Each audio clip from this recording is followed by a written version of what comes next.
Alors, voici une question pour vous. L'oxygène ne se trouve que sur Terre. Vrai ou faux? Eh bien, c'est faux. Il y en a d'énormes quantités dans tout le système solaire. Prenez le Soleil, par exemple. C'est vrai, l'atmosphère terrestre a une concentration d'oxygène bien plus élevée, mais comme le Soleil est massif, il en contient bien plus au total, simplement par sa taille. Et récemment, des scientifiques ont découvert que Jupiter contient environ 1,5 fois plus d'oxygène que le Soleil lui-même, bien plus que la Terre. Au début, cela ressemble juste à une anecdote amusante, mais une fois qu'on en comprend le sens, la découverte devient bien plus importante. L'oxygène de Jupiter pourrait expliquer non seulement comment la géante s'est formée, mais aussi comment la Terre a survécu assez longtemps pour devenir habitable. Bon, commençons par le début. L'oxygène sur Jupiter n'est pas respirable. Il est piégé au cœur de la planète sous forme de vapeur d'eau et d'autres gaz oxygénés, cachés loin sous les nuages épais de Jupiter. Donc non, les humains ne pourraient jamais y respirer.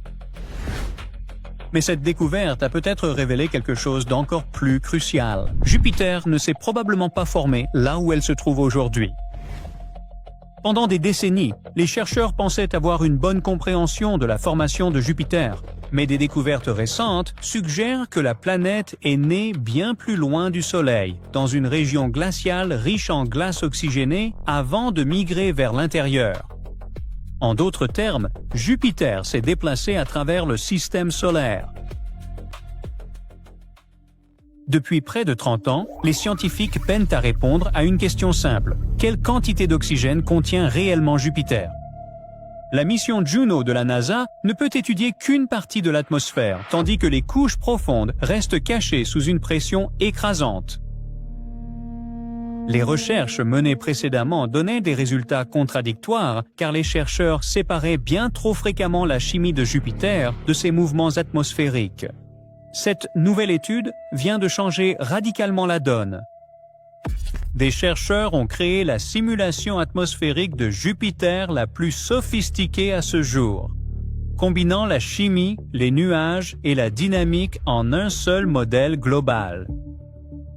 Au lieu de simplement identifier les produits chimiques, la simulation a suivi le mouvement des gaz et des particules au fil du temps.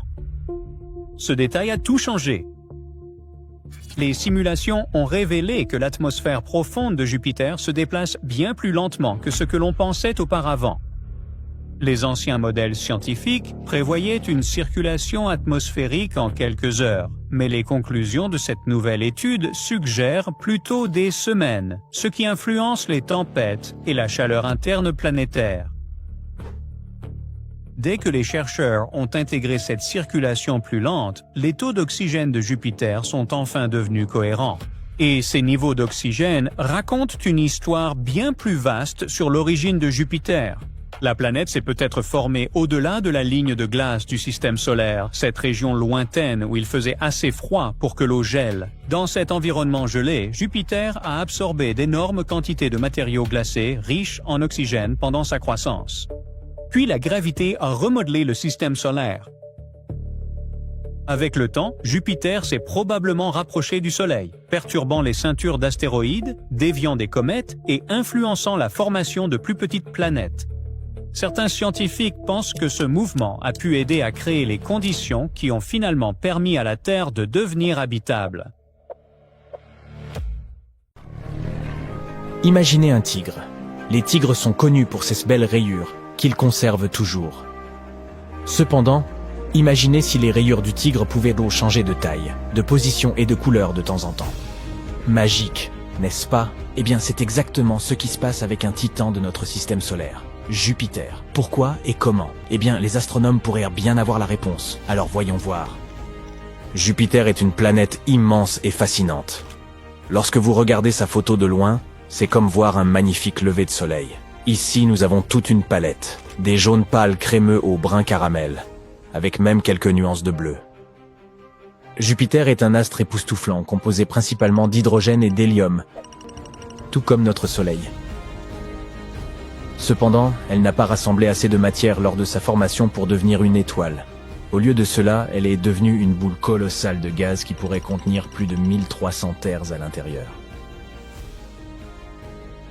Jupiter présente ces motifs intéressants de nuages sombres et clairs qui tournoient autour de la planète en bandes alternées, comme d'immenses rayures. Ces rayures sombres sont appelées bandes, et les plus claires sont appelées zones. À vrai dire, elle n'est pas unique en son genre. La Terre et Jupiter présentent toutes deux ces motifs dans leurs atmosphères. C'est juste que la Terre n'en a que quelques-uns, alors que Jupiter en a beaucoup plus. Pourquoi ces bandes sont-elles brunes et beiges? Cela peut s'expliquer par la combinaison d'hydrogène, d'hélium et d'autres traces d'éléments dans l'atmosphère de la planète. C'est un peu comme mélanger différentes couleurs de peinture pour créer de nouvelles nuances. Ces bandes créent de magnifiques motifs à travers la surface de la planète. Bien, puisque Jupiter a une atmosphère imposante et un système météorologique similaire à celui de la Terre, elle connaît donc des tempêtes extraordinaires. Donc, même si ces bandes peuvent y sembler calmes et paisibles, elles font en réalité partie d'un système météorologique déchaîné. C'est comme une fête de tempêtes sans fin qui se déroule là-bas. Ces bandes et ces zones se déplacent dans des directions opposées autour de la planète. Les bandes tournent à rebours de la rotation de Jupiter, à contre-courant pour ainsi dire, tandis que les zones vont dans son sens. Et non seulement elles se déplacent dans des directions différentes, mais elles existent également à différentes altitudes dans l'atmosphère de la planète. Les bandes s'apparentent à des régions où les choses montent, comme des bulles dans une boisson gazeuse. Donc, le sommet des nuages à l'intérieur de celle-ci se trouve plus haut dans le ciel en comparaison du sommet des nuages dans les zones, qui sont donc plus enfoncées. Ainsi, même si la Terre et Jupiter possèdent cette similitude, leur météo est complètement différente. Ce serait comme comparer des pommes et des oranges. L'une des tempêtes les plus célèbres sur Jupiter est la Grande Tache Rouge. Mais pourquoi est-elle rouge? Eh bien, c'est un peu un mystère. Les scientifiques pensent que la tempête se situe à une altitude plus élevée que le reste de l'atmosphère. Cela signifie qu'elle reçoit une dose plus forte de lumière solaire. Imaginez-vous debout sur une colline, où le soleil brille plus fort sur vous par rapport au reste de l'environnement. De la même manière, la Grande Tache Rouge reçoit davantage de rayonnement du soleil. La tempête contient également dans ses nuages des composés chimiques spécifiques, tels que l'ammoniac et l'acétylène. Lorsque ces composés reçoivent ce rayonnement supplémentaire, ils réagissent d'une manière unique, donnant à la tempête sa couleur rouge distinctive, un peu comme des effets spéciaux dans un théâtre cosmique. Quoi qu'il en soit, ces rayures ont l'air stylées et tout, mais quel est le grand mystère qui les entoure? Eh bien, voyez-vous, un jour, les scientifiques ont décidé d'examiner les données provenant de l'intérieur profond de Jupiter, environ 50 km sous sa surface. Et après avoir jeté un coup d'œil au secret de Jupiter, ils ont remarqué quelque chose d'étrange. Quand ils ont observé Jupiter en utilisant un type de lumière spéciale, dite lumière infrarouge, les couleurs de ces bandes ont réellement changé. Les zones claires qui étaient pâles et crémeuses sur les images habituelles devenaient sombres dans la vue infrarouge. Quant aux bandes autrefois sombres, elles brillaient à présent vivement. Cela suggère quelque chose d'intéressant. Les bandes sur Jupiter ont une couverture nuageuse plus mince que les zones. C'est comme si elles portaient des tenues transparentes, tandis que les zones avaient des nuages plus épais, comme des doudounes moelleuses. Ainsi, ce que nous percevons comme des bandes sombres dans les images ordinaires se révèle être lumineux dans l'infrarouge, laissant entendre que ces ceintures ont moins de matière nuageuse, bloquant la lumière. Mais voici la partie la plus étrange. Toutes les quelques années, quelque chose change. C'est comme si la météo sur Jupiter passait par des montagnes russes. La couleur des bandes peut changer, et parfois tout le modèle météorologique s'emballe pendant un moment. Les scientifiques restent perplexes, et tentent de comprendre pourquoi cela se produit. Ils ont donc décidé d'utiliser la sonde spatiale baptisée Juno pour enquêter sur ce phénomène. Depuis 2016, Juno collecte beaucoup d'informations sur Jupiter, comme un espion collectant des indices. L'un des éléments que Juno étudie est le champ magnétique de Jupiter. Tout comme la Terre, Jupiter a un champ magnétique. C'est comme une bulle invisible qui entoure la planète, s'étendant jusqu'à l'espace. Ce champ magnétique est vraiment important car il protège la planète et tout ce qui s'y trouve. Il agit comme un bouclier contre les particules nocives de l'espace, comme celles provenant du Soleil. Mais Jupiter est bien plus grande que nous, donc son bouclier protecteur est beaucoup plus puissant. Les champs magnétiques sont générés par une chose appelée dynamo, qui agit comme un grand fluide conducteur tourbillonnant à l'intérieur de la planète. Ce fluide se déplace et tournoie, un peu comme une fête underground qui se passerait au plus profond de la planète. Ainsi, les scientifiques ont examiné les données collectées par Juno au fil des années et ont remarqué quelque chose d'intéressant. Le champ magnétique de Jupiter a ses propres petits mouvements, un peu comme lorsque vous voyez des vagues dans l'océan. Les scientifiques appellent ces mouvements des oscillations de torsion, qui est simplement une façon élégante de décrire des mouvements en forme de vagues. C'est comme si Jupiter faisait sa propre danse magnétique. Maintenant, imaginons que l'intérieur de Jupiter soit comme une énorme marmite de soupe en ébullition. Profondément à l'intérieur de Jupiter, il y a des courants lents qui transportent la chaleur vers le haut, à la manière d'un tapis roulant. Cette chaleur finit par atteindre la partie supérieure où nous voyons les nuages. Mais voici où les choses deviennent intéressantes. Imaginez que quelqu'un commence à remuer la soupe très rapidement, avec une cuillère. Ce mouvement magnétique ondulatoire, les oscillations de torsion, agissent exactement comme cette cuillère. Ils créent un trouble qui perturbe les courants lents. Eh bien, cette perturbation a un grand impact sur la météo de Jupiter. C'est comme augmenter la chaleur de votre gazinière et changer la façon dont cuit la soupe. Les schémas de montée et de descente des nuages, que nous appelons ascendance et subsidence, se mélangent tous, un tourbillon dans la soupe. Nos astucieux chercheurs ont également remarqué quelque chose de particulier près de l'équateur de Jupiter. Ils ont découvert un point concentré de magnétisme appelé la grande tache bleue. Et devinez quoi? Ce point ralentit, comme s'il prenait une pause dans son mouvement habituellement rapide. Cela suggère qu'un nouveau type de mouvement ondulatoire, une nouvelle danse, est sur le point de commencer. Donc, pour résumer, les scientifiques ont eu une idée intéressante. Ce mouvement magnétique ondulatoire, les oscillations de torsion, perturberaient les courants lents à l'intérieur de Jupiter, déréglant les motifs des nuages et provoquant des conditions météorologiques extrêmes. Et lorsqu'ils ont calculé le temps qu'il fallait à ces mouvements ondulatoires pour se produire, ils ont découvert qu'ils correspondaient aux mêmes périodes où les rayures de Jupiter changeaient. Ainsi, en termes simples, les chercheurs pensent que ces mouvements ondulatoires dans le champ magnétique de Jupiter provoquent des changements dans les rayures de la planète. Les pièces d'un puzzle se rassemblent. Les astronomes essaient toujours de comprendre pleinement pourquoi cela se produit, mais c'est un pas en avant excitant dans la compréhension des mystères de notre vaste univers. Mais il reste encore quelques mystères à résoudre. Pour trouver plus de réponses, les scientifiques doivent continuer à observer attentivement Jupiter à l'avenir. En observant comment les nuages changent, ils peuvent vérifier si leur théorie est correcte ou si elle doit être ajustée. De ces tempêtes massives à ces bandes colorées, Jupiter ne cesse de nous surprendre avec ses merveilles cosmiques. Elle ne scintille peut-être pas comme une étoile, mais elle brille intensément en tant que géante gazeuse, nous captivant par sa taille et sa beauté. Alors restez toujours curieux et gardez la tête dans les étoiles. Les scientifiques ne cessent de découvrir de nouvelles planètes qu'ils appellent des super-terres. Il s'agit d'une classe de planètes à la fois plus massive que la Terre, mais aussi bien plus légère que les géantes de glace, comme Uranus et Neptune. Les super-terres peuvent être faites de roches, de gaz ou d'une combinaison de ces deux éléments. Elles sont souvent 2 fois et même jusqu'à 10 fois plus grosses que la Terre. Elles sont intéressantes à étudier, mais un peu trop éloignées de nous. Elles sont assez courantes en dehors de notre système solaire, de la même façon que d'autres planètes remarquables, comme les mini-Neptunes. Celles-ci peuvent être des naines gazeuses, des géantes de glace, ou bien d'énormes corps rocheux. Il est vrai que nous n'avons rien de tout cela dans notre système planétaire. Mais il y a une chose que nous avons que les autres n'ont pas, Jupiter. C'est l'objet le plus grand et le plus lourd en orbite autour de notre Soleil. Cette reine des planètes possède une force puissante qui domine notre système solaire. Jupiter est connu pour manger des planètes. Une protoplanète l'a percutée il y a environ 4,5 milliards d'années, quand Jupiter était encore une jeune planète à ses débuts. Cette protoplanète était 10 fois plus massive que la Terre et était composée de glace et de roches. La collision a été colossale. Le noyau de Jupiter s'est brisé, puis l'hélium et l'hydrogène se sont mélangés à des matériaux plus compacts. Avec le temps, les matériaux lourds se sont redéposés dans le noyau dense pour donner ce que nous connaissons aujourd'hui. Et si elle a déjà avalé une planète, elle pourrait tout à fait recommencer. On soupçonne que notre système solaire contenait autrefois beaucoup plus de grandes planètes qu'il n'en a aujourd'hui. Par exemple, l'espace est plutôt vide autour de Mercure de nos jours. De telles zones avoisinant les étoiles centrales sont nombreuses et pleines de planètes de masse intermédiaire, dont la taille varie entre celle de la Terre et de Neptune. Notre système solaire était un endroit chaotique à ses origines. De jeunes étoiles étaient entourées de disques tourbillonnants de poussière et de gaz, et les planètes se formaient à partir de ces débris, un peu comme les arbres lorsqu'ils émergent du sol. Les petites planètes rocheuses se formaient dans la chaleur et la lumière intense près des étoiles, tandis que les géantes gazeuses se formaient plus loin, là où les températures étaient plus basses, leur permettant de conserver plus de matériaux gazeux.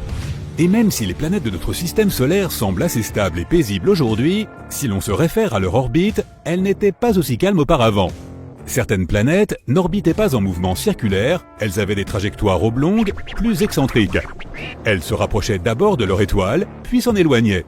C'était comme si elles avaient été déséquilibrées par la gravité d'autres planètes sur leur chemin.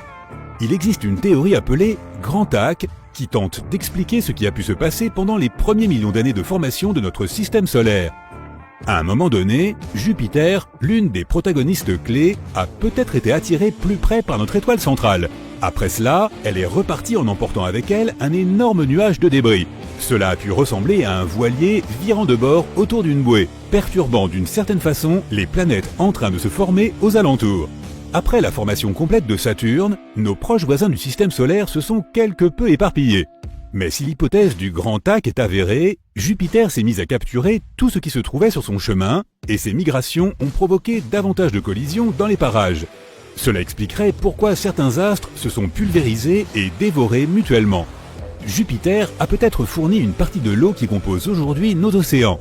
Elle est aussi escortée de nombreux astéroïdes qu'elle expédie parfois dans l'espace interstellaire ou parmi les planètes de notre système solaire. Elle a même possiblement contribué à l'extinction des dinosaures il y a 66 millions d'années, lorsque l'énorme roche spatiale a frappé la Terre, laissant derrière elle un cratère au large de la péninsule du Yucatan, au Mexique. L'impact a également provoqué des tremblements de terre, des éruptions volcaniques et des tsunamis avec d'énormes conséquences pour la vie de la faune et de la flore terrestre. Personne ne connaît sa provenance, on ne sait même pas s'il s'agissait d'un astéroïde ou bien d'une comète. Une théorie indique que ce pourrait être une comète provenant du nuage d'Oort, composé de débris glacés et situé quelque part à la périphérie de notre système solaire. Elle aurait pu être déviée de sa trajectoire par Jupiter et sa puissante force gravitationnelle. Ainsi, notre système solaire ressemblait à une sorte de flipper où Jupiter, la plus grosse planète, précipite les comètes en approche sur des orbites passant aux abords du Soleil. Une fois à proximité, elles peuvent subir de puissantes forces de marée qui les brisent en morceaux jusqu'à finir en éclats de comètes. Cet événement a marqué le début du règne de nos ancêtres, les mammifères.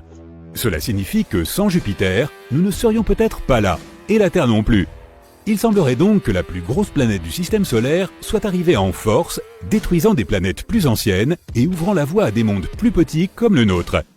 Jupiter a pu être la raison pour laquelle nous ne pouvons pas trouver la planète 9 à l'heure actuelle.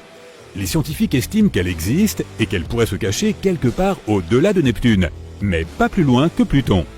Il y a 3 zones dans notre système solaire: les planètes intérieures, les planètes extérieures et tout ce qui se trouve au-delà. La mystérieuse planète pourrait avoir la taille de la Terre ou de Mars. Elle aurait tournoyé parmi les géantes gazeuses avant d'être finalement balayée vers la limite externe de notre système solaire, voire même quelque part dans l'espace profond. Jupiter est zébré en raison des différences de température, de gaz atmosphérique et de composition chimique.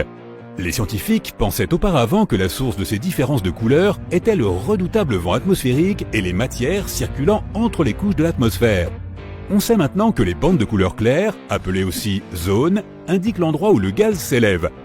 À l'inverse, les bandes de couleur sombre, que l'on appelle ceintures, révèlent où le gaz s'enfonce. Les lunes de Jupiter pourraient aussi causer ces rayures, car elles tirent sur ces cellules de convection atmosphérique. Au centre de Jupiter se trouve un noyau dense et liquide, composé d'hélium et d'hydrogène métallique, mêlés à d'autres éléments plus lourds et dissous.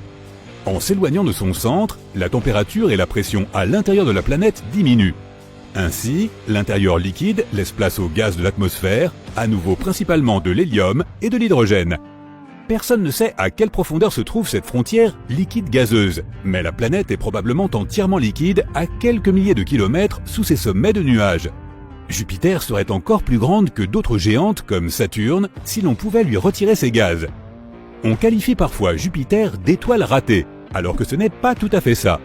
Elle est principalement composée d'hydrogène comme les étoiles, mais elle n'est pas encore assez massive pour déclencher des réactions thermonucléaires dans son noyau, ce qui à terme achèverait de la transformer en véritable étoile. En théorie, tout objet peut devenir une étoile si on y ajoute assez de matière. Avec une masse suffisante, la température et la pression interne augmenteront jusqu'à déclencher des réactions thermonucléaires. Pour transformer Jupiter en une étoile comme le Soleil, il faudrait la rendre 1000 fois plus massive. Mais pour former une naine rouge qui est plus froide, il nous faudrait augmenter sa masse de 80 fois seulement. Ainsi, Jupiter ne deviendra pas spontanément une nouvelle étoile de notre système solaire, mais si de nombreux objets spatiaux de masse similaire entrent en collision avec elle, ou en d'autres termes, si Jupiter les mange, on ne sait jamais. Mais en théorie, si elle pouvait devenir une étoile massive, elle aurait empêché d'autres planètes de se former sur des orbites stables. Elle aurait aussi augmenté la quantité de radiation qu'elles reçoivent, rendant alors très difficile le développement de la vie dans notre système solaire. Jupiter est la planète qui tourne le plus vite dans notre système solaire. Il ne lui faut que 10 heures pour faire une rotation complète sur son axe, malgré sa taille immense, plus de 300 fois celle de la Terre. Elle est aussi 2,5 fois plus massive que toutes les autres planètes de notre système solaire réunies. Mais si elle venait à prendre encore plus de masse, elle rétrécirait. De la masse supplémentaire rendrait Jupiter plus dense, ce qui signifie qu'elle commencerait à s'effondrer sur elle-même. Ainsi, elle pourrait gagner jusqu'à 4 fois sa masse en gardant toujours la même taille.